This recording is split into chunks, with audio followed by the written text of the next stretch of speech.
Right. Right. So let's look at the next part of this video, and we're carrying on to talk about networks.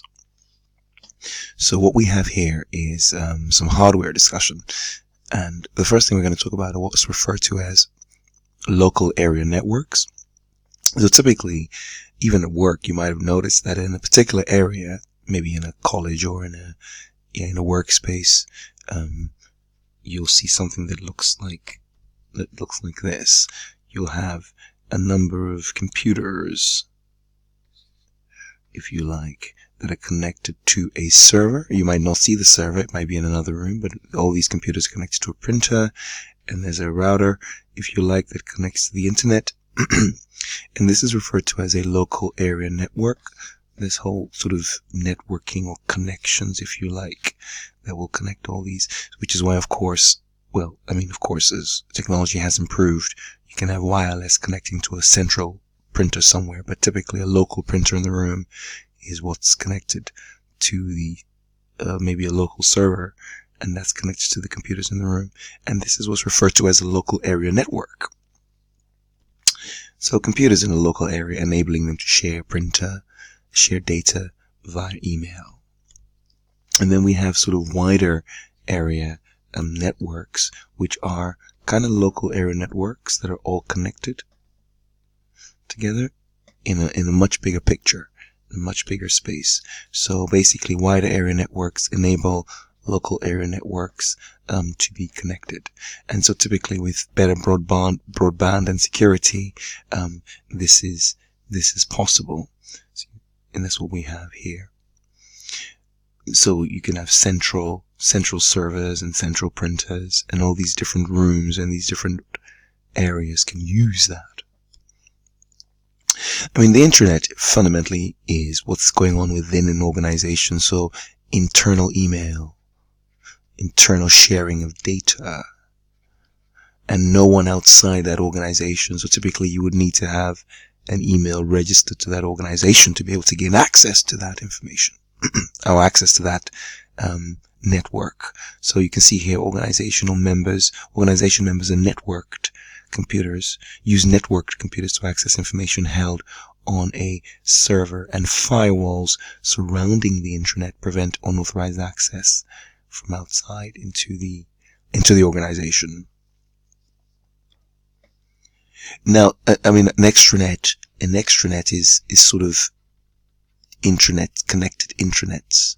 So typically, like I was saying earlier on about how systems have evolved, you can have the intranet of a supplier and their inventory, of course, connected to the intranet of a customer.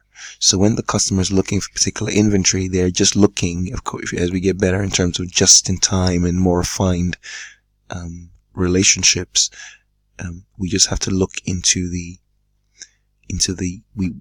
we have a connection that allows us to look into the inventory of our client, of our supplier.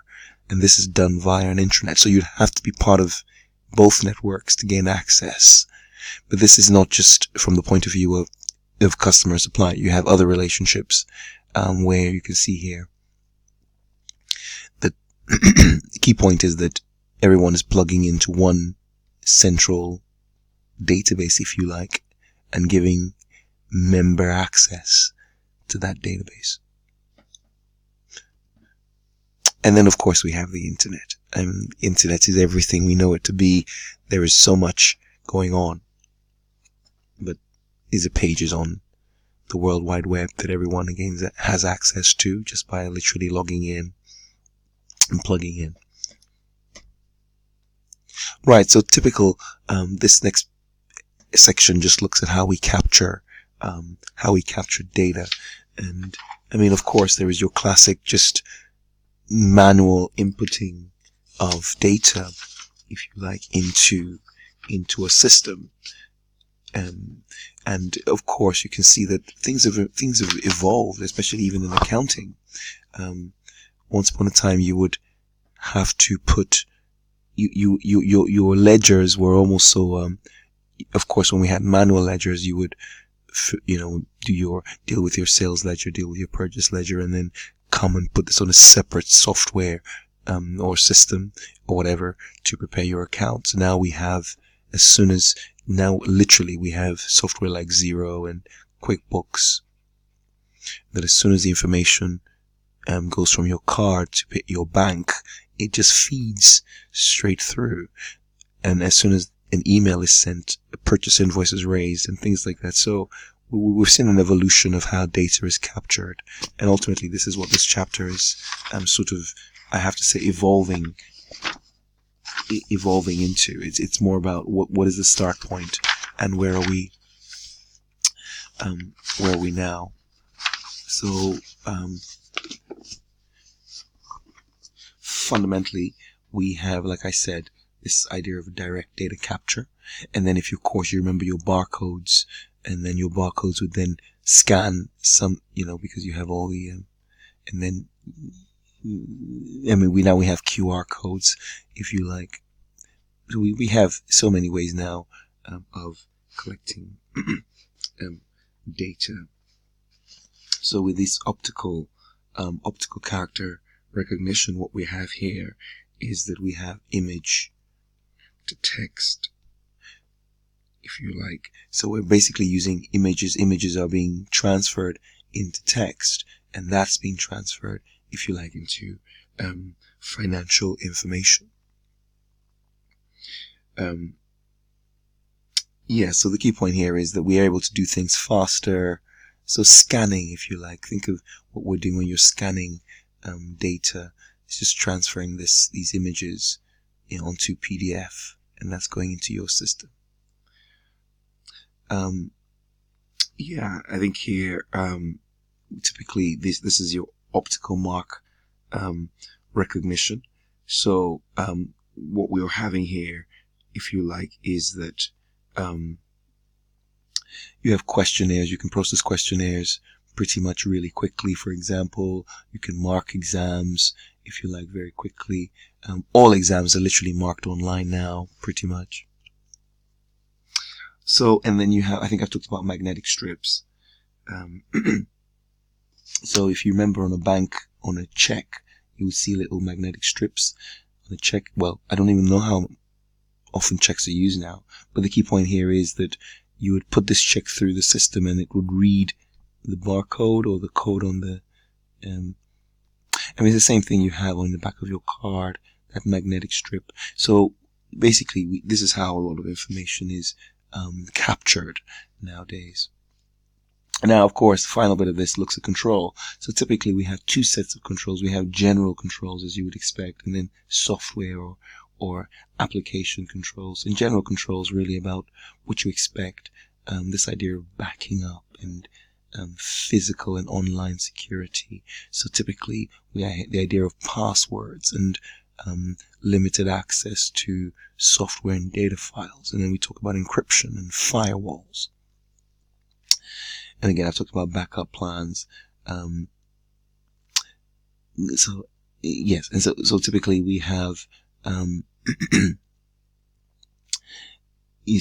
separation of IT duties. So we have people who are responsible. So actually having a team in place that manage, if you like, IT operations, so to speak. It's almost having like a chief information officer, if you like, who's in charge of what's going on in the organization when it comes to IT and making things work, and they have data control separate. So this idea of backup again, and making sure that if there's a generator, for example, I don't know, or making sure the servers, if you like, have space, and making sure that that we don't lose our work. This is really to do with the more and even up to security of locking computers and making sure people can't actually steal them. So we have that here. And then, of course, we have application controls. So this is pretty much what do we do about the information that's going into the